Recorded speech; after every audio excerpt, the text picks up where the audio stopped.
Hello, parents and guardians of Crawford County Elementary School. Some of you may recognize me, some of you may not. My name is Laura Riles. I've been here at CCES as a parapro for the last 4 years.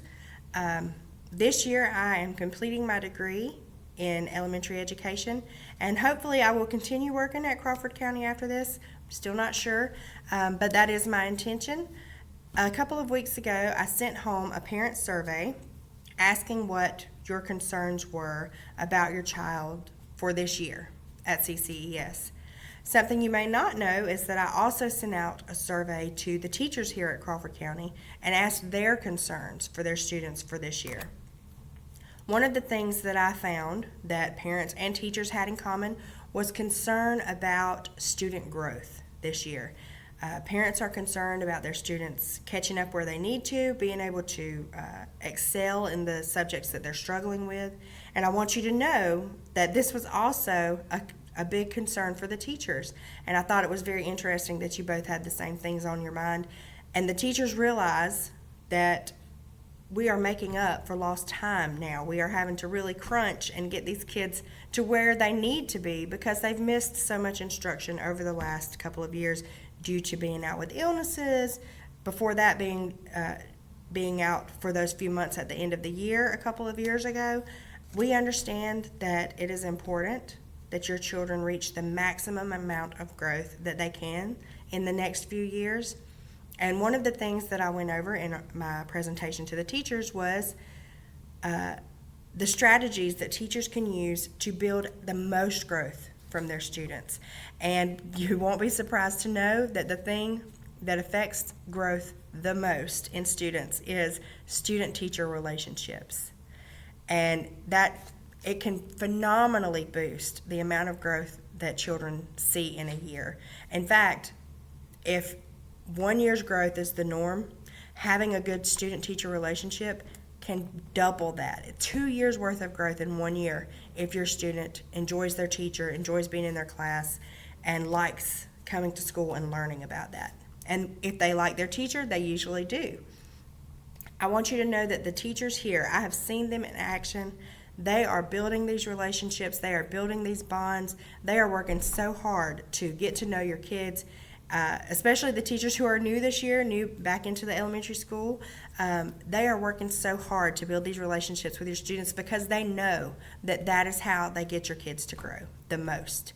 The next thing that was a concern to parents is building student confidence. And I thought this was really interesting and a really great way for the school to try to go above and beyond what they normally do, was to try and build confidence in their students, because it is important. If a student doesn't feel like they can do something, then they may not even try. They may not want to try.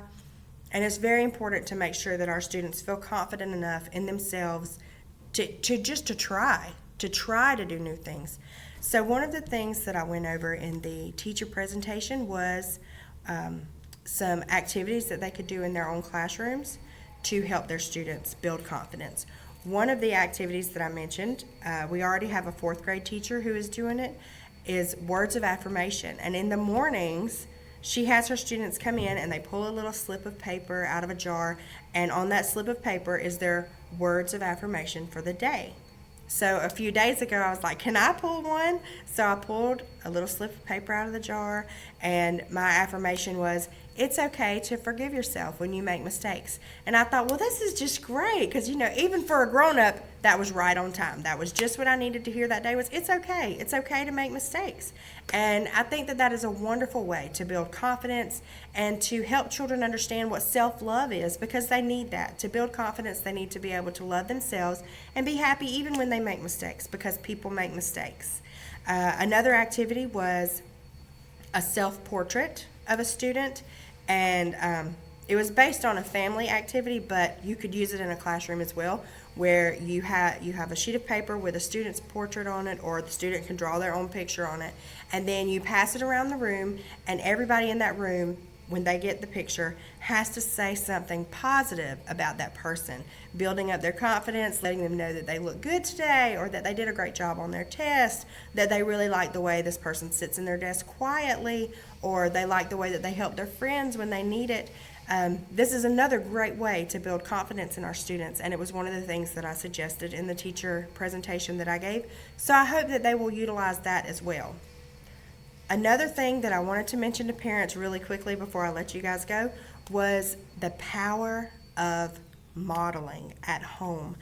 A few years ago, well, more than a few years, it was in 1963, there was a theorist named Albert Bandura, and he did an experiment called the Bobo doll experiment, where a child watched an adult either play with a doll nicely or be mean to a doll. And after the adult left the room, the child modeled the behavior of the adult. If the adult was kind to the baby doll, the child was kind to the baby doll. If the adult had been mean to the baby doll, the child tended to be mean to the baby doll. So I can't express to you enough the power of modeling confident behavior to your students when they're at home too. We do our best to do that here at school, to be positive and to be upbeat, and don't say mean things about yourself. Always tell yourself how good you're doing, that it's okay if you make mistakes. But to do that at home is also very important. Make sure that you are modeling confidence, because these kids are great, and that is in a big part due to the people who are their parents and their guardians who are teaching them to be confident at home. Thanks, guys. Have a great evening.